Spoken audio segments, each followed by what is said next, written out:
Nanga bwe nali nkuba pulaani natulula n'amagezi gange gonna n'obwongo bwange bwonna ne ŋŋamba Mukama njagala onkolera ekintu nga kinneerabiza kye banzigyemu nga nakikola n'amagezi gange gonna.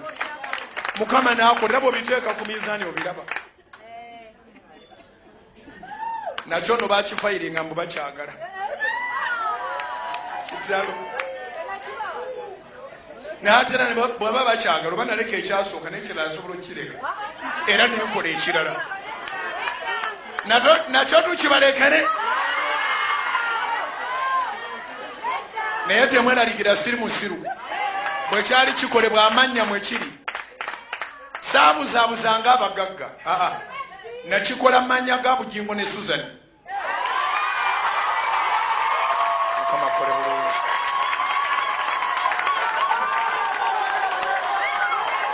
Wangi omuzungu yayima mu Luganda n'agamba gwe kiru magende yete tudeka Bujjingo wange.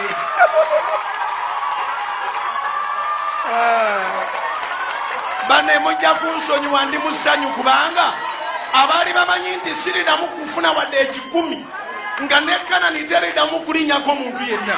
Bwe mba mbalabawo mukkirize njogere essanyu lyange. I believe in marriage and I don't believe in divorce. Divorce is evil. Why would you divorce in the first place? The world thought that I'm a false preacher. I'm now going to preach divorce because I'm divorced.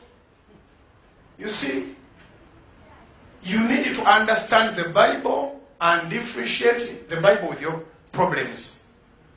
Whoever married in the church, you should not divorce because the Bible does not allow so. Now, when the Bible doesn't allow so, don't force it. Bwe babanga bayise etteeka nti mu nsi yamwe tebakkirizibwa kukooneramu muntu, tobuukanga ne weesuula mu mmotoka.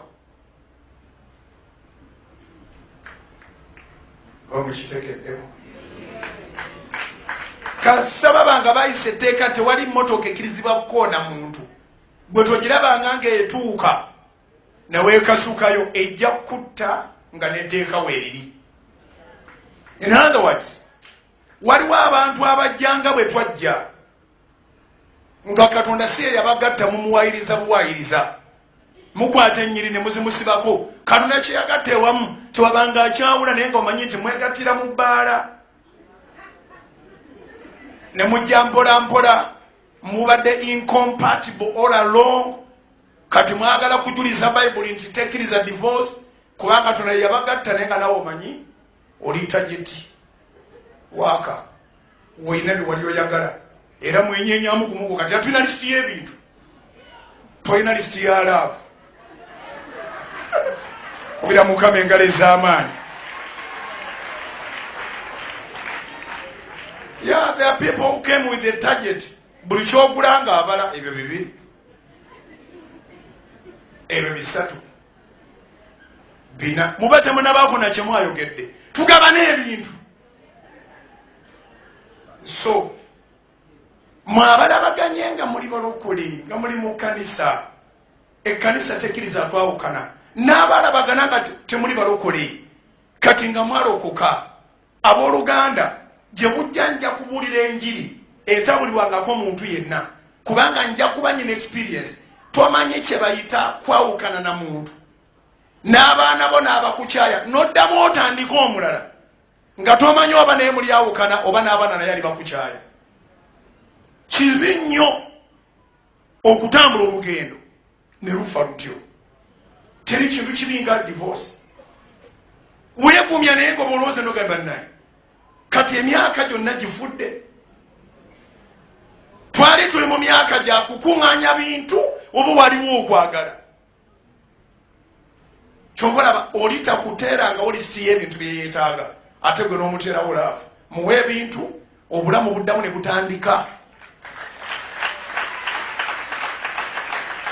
Naye abali mwenna munywere ate buli muntu amanye loolo ye.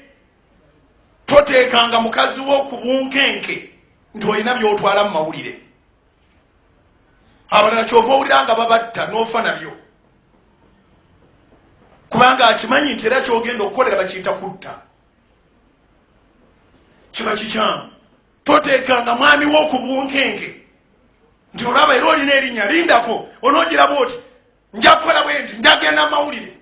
Bw'osanga abamu abalina omwoyo akuleka n'ogendayo ne gakuwasa.